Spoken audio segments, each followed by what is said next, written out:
Hallelujah. सभी को जय मसीह की। मैं अमरीक जॉय आज एक बार फिर प्रभु पिता का धन्यवाद करता हूं कि प्रभु पिता ने समय दिया कि परमेश्वर के वचन आपके साथ बांट सकूं। मेरा YouTube channel Hindi Punjabi Bible study Amrik Singh, इस चैनल के ऊपर मैं आपका स्वागत करता हूं। आप मेरे चैनल को सब्सक्राइब कर लो, साथ में जो बेल आइकन उसको टच कर लो ताकि आने वाले हर वीडियो का नोटिफिकेशन, उसकी जानकारी आपको तुरंत मिलने पाए और आप मेरे साथ इस वीडियो के अंत तक बने रहें। तो आज एक बार फिर मैं जो परमेश्वर के वचन से आपसे बात करने वाला हूं, इसको ध्यान से सुनना। आज संसार में कोई भी इंसान है, कैसा भी इंसान है, आज इंसान को मौत से डर लगता है। जी हाँ, आज के इंसान को चाहे वो कितनी भी अपनी आयु में है, 100 साल का हो, 120 साल का हो, 60 साल का, 70 साल का, जो भी जैसा भी इंसान है, उसको मौत से डर लग रहा है और कोई भी इंसान मरना नहीं चाहता। जी हाँ, ये सच्ची बात है। इंसान का मरना सही में वो है और उसको पक्का ही मरना है, लेकिन कोई भी इंसान खुशी के साथ कभी मरना नहीं चाहता। मरना इंसान की मजबूरी बन चुका है। इसलिए तो इतने इतने बड़े हॉस्पिटल बने हैं, इसीलिए तो इंसान इतना रुपया पैसा खर्च करता है ताकि वो बच जाए। लेकिन एक मौत है, ये शारीरिक मौत, एक मौत है दूसरी मौत। लेकिन दूसरी मौत मतलब नरक की आग। अभी हो सकता है बहुत से लोग ऐसा बोलें कि नरक किसने देखा या स्वर्ग किसी ने देखा। सही में स्वर्ग भी है, नरक भी है। अगर स्वर्ग और नरक ना होता तो प्रभु यीशु जो खुद परमेश्वर हैं, तो वो इंसान बनकर इस धरती के ऊपर क्यों आते। प्रभु यीशु ने जो दुख सहा, प्रभु यीशु मसीह ने जो कोड़ों की मार खाई, अपना लहू बहाया, प्रभु यीशु मसीह को बेइज्जत किया गया, तो प्रभु यीशु को क्या ज़रूरत पड़ी थी ये सब कुछ करने की। इसीलिए तो प्रभु यीशु संसार में आए, प्रभु यीशु ने अपने प्राण दे दिए, अपनी जान दे दी। उसका कारण ताकि इंसान बचाया जाए। और एक बार नहीं, कई बार बाइबल में लिखा है कि प्रभु यीशु के ऊपर विश्वास करोगे तो बच जाओगे। जो प्रभु यीशु के ऊपर विश्वास करेगा उसको अनंत काल का जीवन मिलेगा। प्रभु यीशु का लहू पापों की माफ़ी के लिए है। बहुत कुछ लिखा है। तो इसका मतलब स्वर्ग भी है और नरक भी है।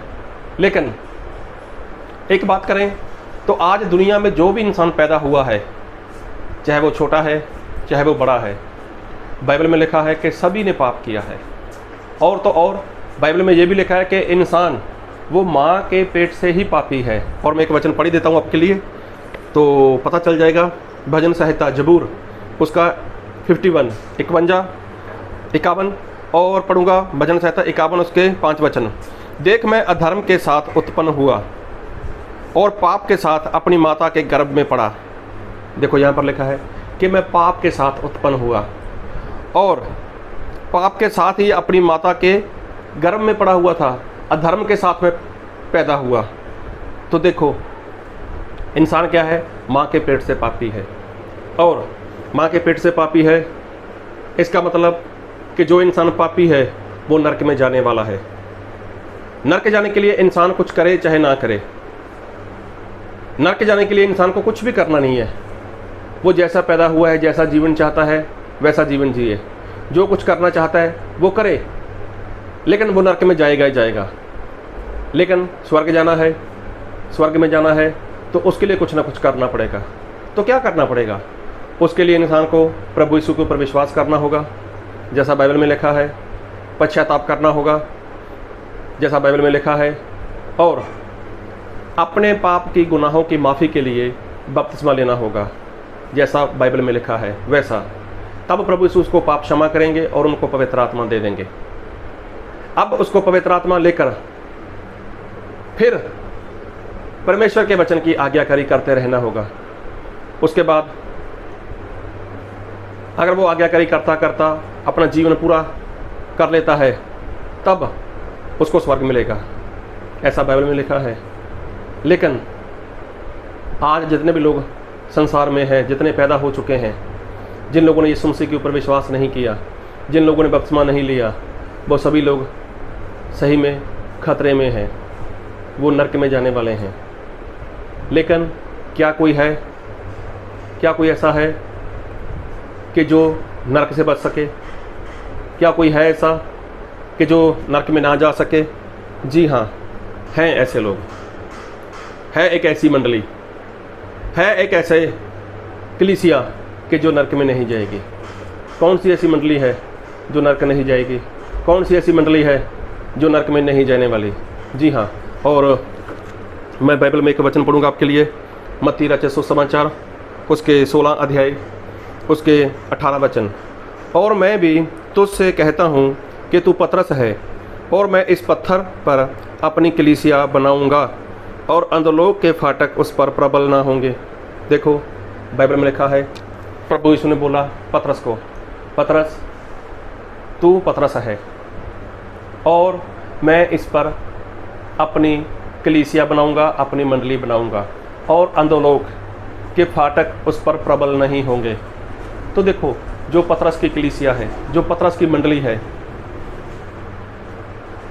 उसके लोग वो नरक में नहीं जाने वाले।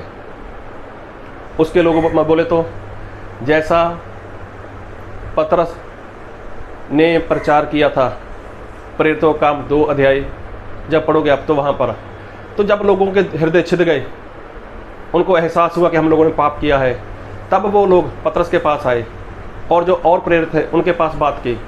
तब उनके बीच पतरस ने बोला, पश्चाताप करो, अपने पापों की माफ़ी के लिए बपतिस्मा लो, और प्रभु यीशु तुम्हें पापों की क्षमा देंगे और पवित्र आत्मा का दान पाओ। तब जिन लोगों ने पतरस की बात को मान लिया, उन लोगों ने ऐसा ही किया, और तकरीबन 3000 लोग थे जिन लोगों ने पतरस की बात को सुनकर ऐसा किया, और उन लोगों को पवित्र आत्मा मिल गए। और वो लोग पतरस की मंडली में, जो पतरस के ऊपर मंडली बन चुकी थी, जो कलीसिया बन चुकी थी, उसी में शामिल हो गए। पहले वो लोग थे 120, अब तकरीबन 3000 लोग, और मान लो एक 3120 लोग वो कलीसिया उनकी बढ़ चुकी थी। तो क्या जो पतरस की कलीसिया में आ चुका है वो नरक में नहीं जा सकता? क्या जो पतरस की मंडली में आ चुका है वो कभी अंतलोक में जाएगा नहीं? प्रभु यीशु ने ऐसा बोला। फिर वचन पढ़ूंगा, और मैं भी तुझसे कहता हूँ कि तू पतरस है, और मैं इस पत्थर पर अपनी कलीसिया बनाऊंगा, और अंधलोक के फाटक उस पर प्रबल ना होंगे। देखो, अंधलोक के फाटक मतलब जो दूसरी मौत है, मतलब जो नरक है, वो इंसान उस नरक में नहीं जाएगा। अभी क्या जिसने पतरस की बात को सुन लिया, जिसने पतरस की बात को मान लिया, अगर वो लोग परमेश्वर के वचन के अनुसार आज्ञाकारी ना करें, अगर परमेश्वर के वचन की बात को ना माने, तो क्या वो लोग बचाए जाएंगे? कभी नहीं। ऐसा तो लिखा नहीं है। अभी देखो, हनन्याह और सफीरा, वो भी तो पतरस की मंडली में आ चुके थे। क्या उन लोगों ने गलती नहीं की? क्या उन लोगों ने गुनाह नहीं किया? और एक ही दिन पति और पत्नी मर गए। फिर पौलुस, उसके साथी लोग थे, दिमास था, सिकंदर था, हुमनयानुस था, और भी बहुत से लोग थे। उन लोगों ने क्या किया? ये भी तो पतरस की मंडली में थे। और संत पौलुस बोलता है कि इन लोगों ने मुझे छोड़ दिया और चल पड़े कहीं और। दिमास ने तो संसार की वस्तुओं के ऊपर अपना मन लगा लिया और वापस चला गया। कहने का मतलब, अगर जो इंसान पतरस की मंडली में है, जो मंडली प्रभु यीशु की है, जो मंडली परमेश्वर की है, परमेश्वर की मंडली बनाने वाले प्रभु यीशु हैं, और पतरस के ऊपर उसको बनाया गया है, और इस मंडली के ऊपर अंधलोक के फाटक कभी भी प्रबल नहीं होंगे। मतलब ऐसे लोग हैं जो नरक से बच सकते हैं, चाहे वो माँ के पेट से पापी हैं। आज संसार में बहुत से लोग हैं जो पापी हैं। आज बहुत से ऐसे लोग हैं, बाइबल में लिखा है कि सभी लोग जो माँ के पेट से पैदा हुआ है वो पापी है, और पापी इंसान नरक में जाने ही वाला है। लेकिन नरक से बचाएगा कौन? नरक से वही बचेगा जो मंडली परमेश्वर की है, जो कलीसिया परमेश्वर की है, और उस कलीसिया को बनाने वाले प्रभु यीशु हैं। प्रभु यीशु मेड बाई मंडली, मेड बाई कलीसिया, प्रभु यीशु कलीसिया बनाते हैं। और एक ही कलीसिया जो पतरस के ऊपर प्रभु यीशु ने बनाई, और उस कलीसिया के बारे में प्रभु यीशु ने ऐसा बोला है कि इस मंडली के ऊपर, इस कलीसिया के ऊपर अंधलोक के फाटक कभी भी प्रबल नहीं होंगे। तो इसका मतलब और जितनी भी कलीसियाएं हैं, कि जितने भी कलीसिया हैं, मेथोडिस्ट हो, CNI हो, रोमन कैथोलिक हो, सैल्वेशन आर्मी हो, मारानाथा हो, ओनली जीसस हो, एंड टाइम मैसेज हो, ढेर सारी कलीसिया, मैं किस किस के नाम लूँ। अगर वो कलीसिया प्रभु यीशु ने नहीं बनाई तो वो फिर कहाँ जाएगी? कमेंट में बता देना। लेकिन प्रभु यीशु ने बोला कि जो कलीसिया मैंने बनाई है कलीसिया पतरस के ऊपर, उसके ऊपर अंधलोक के फाटक प्रबल नहीं होंगे। तो इसका मतलब क्या? जो लोग मंडली में आ चुके हैं, जो लोग कलीसिया में आ चुके हैं, उनको ऐसा नहीं कि अपनी मर्जी के अनुसार जीवन जिए।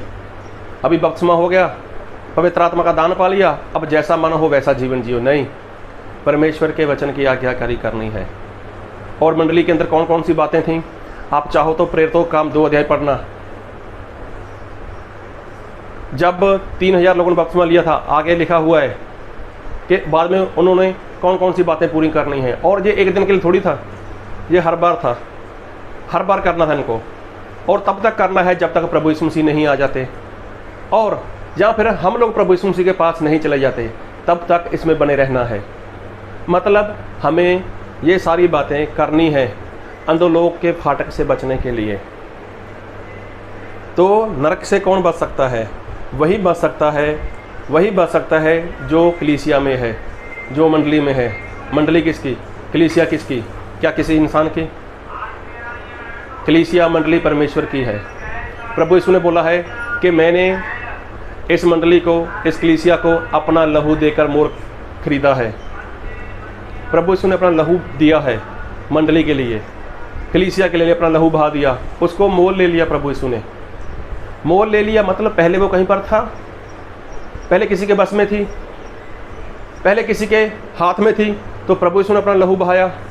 और एक बात बोलना चाहूँगा कि प्रभु यीशु ने जब कलीसिया की शुरुआत की, मंडली की शुरुआत की, तो शुरुआत तब होती है जब प्रभु यीशु मसीह अपना लहू बहा चुके हैं। उसके पहले शुरुआत नहीं हुई। प्रभु यीशु मसीह ने अपना लहू बहा दिया, प्रभु यीशु मसीह मर गए, मुर्दों में से जी उठे, 40 दिन तक पृथ्वी पर रहे, और प्रभु यीशु स्वर्ग में चले गए। और जब पेंतेकोस्ट के दिन, 50वें दिन, प्रभु यीशु ने पवित्र आत्मा को भेज दिया और 120 लोगों के ऊपर पवित्र आत्मा आए, तब मंडली की शुरुआत हो चुकी थी। और उस मंडली का अगुआ था पतरस। आप देख सकते हो, मंडली का अगुआ था पतरस। तो जहाँ जहाँ पर बोले वो पतरस बोले, तो सभी को पता चल चुका था कि प्रभु यीशु ने पतरस के ऊपर मंडली बनाने की बात की है। और मंडली पतरस की नहीं थी, मंडली कलीसिया वो परमेश्वर की है। तो यही मंडली है जो अंधोलोक के फाटक से बच सकती है और बचेगी। लेकिन ऐसा नहीं कि आप अपनी मर्जी के अनुसार जीवन जियो, ऐसा नहीं है। लेकिन एक वचन है बाइबल में, 1 कुरिन्थियों उसका 7 अध्याय उसके 19 वचन, ना खतना कुछ है और ना खतना रहता, परंतु परमेश्वर की आज्ञाओं को मानना ही सब कुछ है। देखो, परमेश्वर की आज्ञा को मानना वो सब कुछ है। मतलब जो इंसान परमेश्वर की आज्ञा को मानेगा वही बचाया जाएगा, उसी का उद्धार होगा। तो ऐसा मत सोचना कि हम लोग मंडली में आ गए, हम लोग कलीसिया में आ गए, अब जैसा चाहें वैसा जीवन जिए। नहीं, वैसा जीवन जियोगे तो नरक में जा सकते हो, चाहे आप मंडली में थे। क्या दिमास, सिकंदर, हुमनियानुस और हनन्याह और सफीरा बोल सकते हो? तो ऐसा नहीं है। लेकिन जो पतरस के ऊपर मंडली बनी, जो कलीसिया पतरस के ऊपर बनाई प्रभु यीशु ने, वही मंडली, वही कलीसिया अंधोलोक के फाटक से बच सकती है। वरना संसार में ढेर सारी मंडली हैं, ढेर सारी कलीसियाएं हैं। तो किसी के बारे में प्रभु यीशु ने ऐसा नहीं बोला कि ये अंधोलोक के फाटक से बच जाएगी। प्रभु यीशु ने खुद की मंडली की बात की है, खुद की कलीसिया की बात की है। और बाइबल में एक वचन और पढ़ूंगा आपके लिए, प्रकाशित वाक्य उसका 20 अध्याय उसके 14 वचन, मृत्यु और अंधोलोक आग की झील में डाले गए। जय आग की झील दूसरी मृत्यु है। देखो, आग की झील वो दूसरी मृत्यु है। तो संसार में जो भी इंसान पैदा हो गया है, समझो उसका नरक जाना वो कन्फर्म है, उसका नरक जाना पूरी तरह तय हो चुका है। लेकिन नरक से बचने के लिए, उस दूसरी मौत से बचने के लिए, आग की झील से बचने के लिए आपको प्रभु यीशु की कलीसिया में आना होगा और जैसा प्रभु यीशु मसीह कहते हैं वैसा ही आपको जीवन जीना होगा। वरना ऐसा मत सोचना कि अगर एक बार पतरस की कलीसिया में हम लोग जुड़ गए और उसके बाद हम अपनी मर्जी के हिसाब से जीवन जिएं, तो नहीं, ऐसा नहीं है। तो प्रभु यीशु ने अपनी मंडली को, कलीसिया को अपना लहू देकर मोल खरीदा है। तो जिस चीज़ को इंसान खरीदता है ना, वो उसका मालिक होता है, फिर उसको जैसे चाहे उसका इस्तेमाल करता है। तो बस ठीक वैसे ही आपने कोई पेन खरीदा है, आपने कोई गाड़ी खरीदी है, आपने कोई मोबाइल खरीदा है, तो आपने उसकी कीमत अदा की है। तो क्या पेन अपनी मर्जी से काम करेगा? क्या गाड़ी अपनी मर्जी से काम करेगी? क्या मोबाइल अपनी मर्जी से काम करेगा? ऐसे ही जब प्रभु यीशु मसीह ने मंडली को, कलीसिया को अपना लहू देकर मोल ले लिया, तो क्या मंडली वाले अपनी मर्जी से जीवन जिएंगे? क्या मंडली वाले अपनी इच्छा से जीवन जिएंगे? क्या कलीसिया वाले को जैसा सही लगेगा वैसा जीवन जिएंगे? नहीं।